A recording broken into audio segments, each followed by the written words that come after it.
אני בגיל 17 עבדתי במקום שנקרא קוקיז. אני לא יודעת אם זה עדיין כאילו עוד קיים. זה גלידה כזאת עם עוגיה. ואיזה יום אחד נכנסו שתי בנות, אחת דוברת טורקית, ואחת דוברת טורקית ועברית. וזאת שדוברת טורקית לא יודעת עברית. בקיצור הם נכנסו ונתתי להן שירות. שמתי להם גלידה בעוגיה. וזה תחנות בקוקיז, מתחילים קודם כל מעוגיות ואז מהגלידה. ואז שמים רטבים מעל. אם הלקוח רוצה כמובן. עכשיו. זאתי שדיברה גם עברית וגם טורקית. פשוט תרגמה אותה. למי שלא יודע, טורקית זה שפת אם. בקיצור, שיחקתי את עצמי כאילו אני לא מבינה מילה.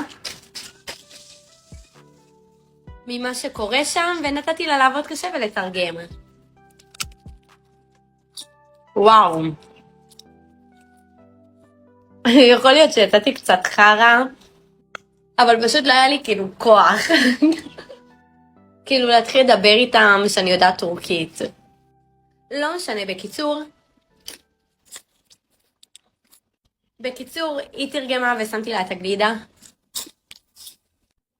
שמתי לה את העוגיה, שמתי לה את הזה. ותמיד הייתי הכי לארג'ית בקטע של הרטבים.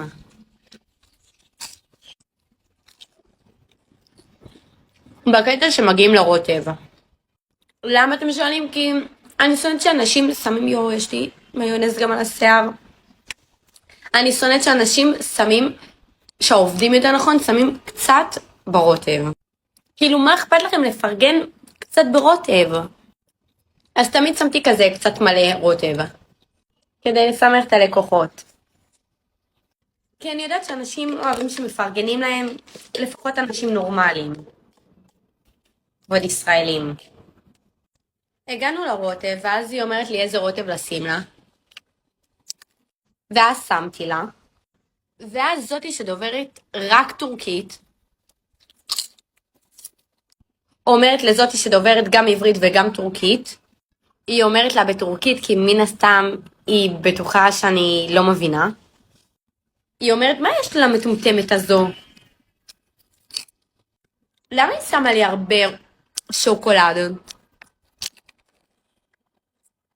כאילו, עכשיו מה זה התעצמנתי? כאילו, חיים, אני מפרגנת לך בשוקולד כדי